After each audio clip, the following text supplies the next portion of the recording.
नमस्कार, आप capital TV Bihar देख रहे हैं। मैं हूं आपके साथ समीक्षा तिवारी। बिहार की सबसे चर्चित विधानसभा सीटों में शामिल बांकीपुर उपचुनाव से एक बड़ी खबर सामने आई है। जनशक्ति जनता दल यानी जेजेडी की उम्मीदवार वीणा मानवी का नामांकन रद्द कर दिया गया है। जी हां, इस खबर ने बिहार की राजनीति में अचानक से हलचल बढ़ा दी है।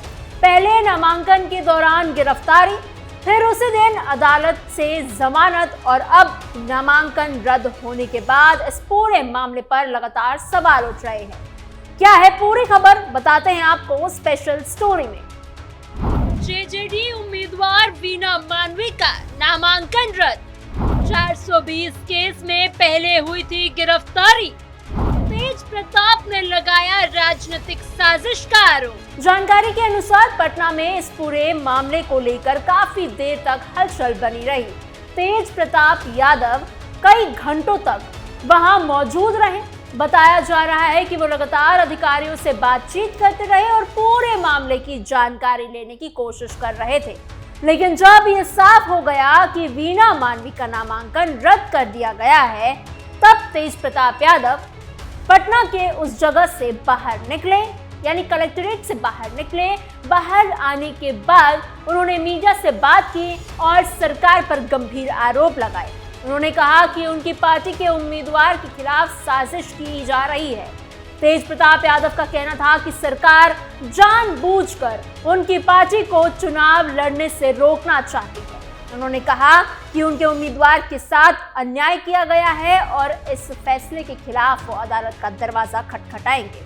तेज प्रताप यादव ने साफ कहा कि वो इस मामले को कोर्ट में चुनौती देंगे और कानूनी लड़ाई लड़ेंगे। ये पूरा मामला इसलिए भी चर्चा में है क्योंकि इससे ठीक एक दिन पहले यानी सोमवार को ही जनशक्ति जनता दल की उम्मीदवार वीणा मानवी को अदालत से जमानत मिली थी। सोमवार का दिन भी इस पूरे मामले में काफी घटनाओं से भरा रहा। वीणा मानवी ने बांकीपुर विधानसभा सीट से अपना नामांकन दाखिल किया था, लेकिन नामांकन दाखिल करने के कुछ ही समय बाद पटना में पुलिस पहुंच गई और उन्हें गिरफ्तार कर लिया गया। ये गिरफ्तार एक पुराने मामले में की गई थी। पुलिस का कहना था कि वीणा मानवी के खिलाफ भारतीय दंड संहिता यानी आईपीसी की धारा 420 के तहत पहले से एक मामला दर्ज है। इस मामले में अदालत से गिरफ्तारी वारंट जारी हुआ था और उसी वारंट के आधार पर पुलिस कार्रवाई करने पहुंची थी। जैसे ही वीणा मानवी की गिरफ्तारी की खबर सामने आई, उनके समर्थकों और जनशक्ति जनता दल के कार्यकर्ताओं में नाराजगी फैल गई। बड़ी संख्या में समर्थक मौके पर जमा हो गए। पुलिस और समर्थकों के बीच काफी देर तक बहस और धक्का मुक्की जैसी स्थिति बनी रही। माहौल पूरी तरह तनावपूर्ण हो गया। समर्थकों का आरोप था कि ये कार्रवाई जानबूझकर उसी समय की गई जब वीणा मानवी चुनाव लड़ने के लिए अपना नामांकन दाखिल करने पहुंची थी। उनका कहना था कि अगर पुलिस को कार्रवाई ही करनी थी तो किसी और समय भी कर ली जा सकती थी, लेकिन नामांकन वाले दिन गिरफ्तारी करना राजनीतिक दबाव और साजिश की तरफ इशारा करता है। जनशक्ति जनता दल के राष्ट्रीय अध्यक्ष तेज प्रताप यादव भी लगातार अपनी उम्मीदवार के समर्थन में खड़े दिखाई दिए हैं। उन्होंने इस पूरी कार्रवाई को राजनीतिक साजिश बताया। तेज प्रताप यादव का कहना था कि उनकी पार्टी तेजी से चुनाव की तैयारियां कर रही थी और बांकीपुर सीट पर मजबूती से चुनाव लड़ना चाहती थी। ऐसे में पहले उम्मीदवार की गिरफ्तारी और अब नामांकन रद्द होना कई सवाल खड़े करता है। उन्होंने कहा कि सरकार लोकतंत्र की भावना के खिलाफ काम कर रही है। तेज प्रताप यादव ने यह भी कहा कि अगर किसी के खिलाफ कोई मामला है तो उसकी जांच कानून के मुताबिक होनी चाहिए, लेकिन कानून का इस्तेमाल किसी के चुनाव लड़ने से रोकने के लिए नहीं होना चाहिए। वीणा मानवी ने भी अपनी गिरफ्तारी और बाद की कार्रवाई को राजनीतिक साजिश बताया। उनका कहना था कि उन्हें चुनाव मैदान में बाहर करने की कोशिश की जा रही है। उन्होंने आरोप लगाया कि उन्हें राजनीतिक रूप से नुकसान पहुंचाने के मकसद से ये सब कुछ किया गया है। वीणा मानवी ने निष्पक्ष जांच की मांग की है और कहा है कि कानून का गलत इस्तेमाल नहीं होना चाहिए। उनका कहना था कि अगर कोई मामला है तो उसकी निष्पक्ष जांच होनी चाहिए, लेकिन किसी उम्मीदवार को चुनाव से बाहर करने के लिए कानून का इस्तेमाल करना बिल्कुल भी सही नहीं है। इस बीच ये भी ध्यान देने वाली बात है कि बांकीपुर विधानसभा सीट पर मुकाबला काफी दिलचस्प माना जा रहा है। भारतीय जनता पार्टी यानी बीजेपी ने इस सीट से नीरज कुमार सिन्हा को उम्मीदवार बनाया है। वहीं राष्ट्रीय जनता दल यानी आरजेडी की ओर से रेखा गुप्ता चुनावी मैदान में। ऐसे में ये चुनाव पहले से ही काफी अहम माना जा रहा है, लेकिन अब जनशक्ति जनता दल की उम्मीदवार वीणा मांवी का नामांकन रद्द होने के बाद चुनावी मुकाबले की तस्वीर बदलती हुई नजर आ रही है। फिलहाल सबसे बड़ा सवाल यही है कि आखिर चुनाव अधिकारियों ने वीणा मांवी का नामांकन किस वजह से रद्द किया। अभी तक अधिकारियों की ओर से कोई भी आधिकारिक जानकारी सामने नहीं आई है और ना तो चुनावी विभाग की तरफ से विस्तार से कोई कारण बताया गया है और ना ही प्रशासन की तरफ से कोई विस्तृत बयान जारी किया गया है। हालांकि फिलहाल जो स्थिति बनी हुई है उसमें यह लगभग तय माना जा रहा है कि जनशक्ति जनता दल इस उपचुनाव में हिस्सा नहीं ले पाएगी, क्योंकि अगर नामांकन रद्द रहने का फैसला बरकरार रहता है तो पार्टी का उम्मीदवार चुनाव मैदान में नहीं होगा। इस वजह से ये भी कहा जा रहा है कि नतीजे आने से पहले ही तेज प्रताप यादव की पार्टी को एक बड़ा झटका लग गया है। राजनीतिक जानकार भी इस पूरे घटनाक्रम पर नजर बनाए हुए हैं और उनका मानना है कि आने वाले दिनों में ये मामला कानूनी लड़ाई का रूप भी ले सकता है। हंगामे के बीच हुई गिरफ्तारी के कुछ घंटों बाद जमानत, कानूनी लड़ाई की तैयारी में जेजेडी। अगर सोमवार की घटनाओं पर नजर डालें तो उस दिन पटना में काफी हाई वोल्टेज ड्रामा देखने को मिला था।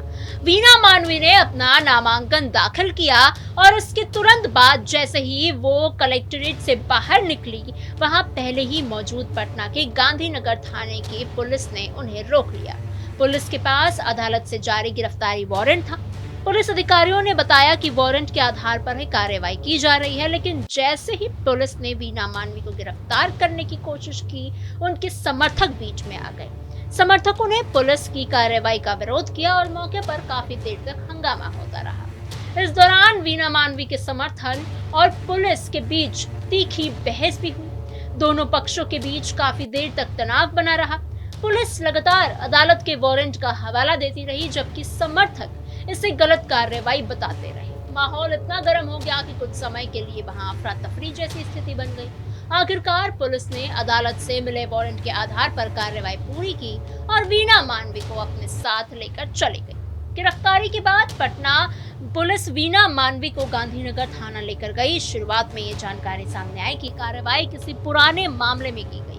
बाद में ये स्पष्ट हुआ कि मामला भारतीय दंड संहिता की धारा 420 यानी धोखाधड़ी से जुड़ा बताया जा रहा है। हालांकि इस मामले की पूरी जानकारी उस समय भी सामने नहीं आई थी। इसके बावजूद पुलिस ने अदालत के आदेश पर अपनी कार्रवाई जारी रखी।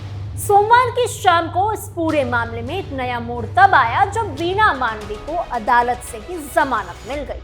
अदालत से जमानत मिलने के बाद उनके समर्थकों ने राहत की सांस ली। जनशक्ति जनता दल की ओर से भी इसे राहत की खबर बताया गया। उस समय ऐसा माना जा रहा था कि अब वीणा मांवी चुनावी प्रक्रिया में सामान्य तरीके से आगे बढ़ेंगे, लेकिन अगले ही दिन नामांकन रद्द होने की खबर ने पूरे मामले को फिर से चर्चा के केंद्र में ला दिया है। अब ये मामला सिर्फ गिरफ्तारी या जमानत तक नहीं रह गया है, बल्कि अब सबसे बड़ा मुद्दा नामांकन रद्द होना बन गया है।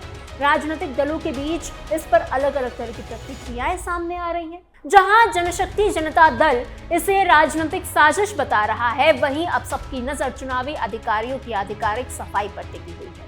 ये भी देखा जाएगा कि अदालत में अगर ये मामला पहुंचता है तो वहां क्या फैसला आता है। तेज प्रताप यादव ने साफ कह दिया है कि ये इस फैसले को आसानी से स्वीकार नहीं करने वाले हैं। उन्होंने कहा है कि लोकतंत्र में हर उम्मीदवार को चुनाव लड़ने का अधिकार है और अगर किसी के साथ कुछ गलत होता है तो न्यायालय में न्याय जरूर मिलेगा। उन्होंने ये भी कहा कि उनकी पार्टी कानूनी प्रक्रिया का पालन करेगी और अदालत में अपनी बात रखेगी। दूसरी तरफ वीणा मांवी भी लगातार यही कह रही है कि उन्हें चुनाव लड़ने से रोकने के लिए ये सब किया जा रहा है और वो अपने अधिकारों के लिए कानूनी लड़ाई लड़ेंगी।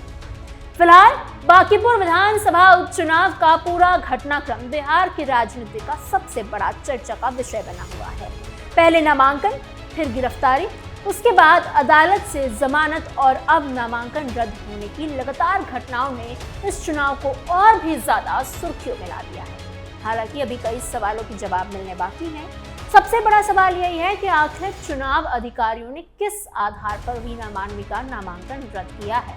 जब तक प्रशासन या चुनाव विभाग की ओर से कोई आधिकारिक कारण सामने नहीं आता है, पेश नहीं किया जाता है, तब तक इस मामले को लेकर चर्चाएं और राजनीतिक बयानबाजी जारी रहने की संभावनाएं जताई जा रही हैं। तो फिलहाल इस खबर में इतना ही। आपकी इस पूरी खबर पर क्या राय है, हमें कमेंट सेक्शन में जरूर बताइएगा। ऐसी और खबरों के लिए बने रहिए कैपिटल टीवी बिहार के साथ।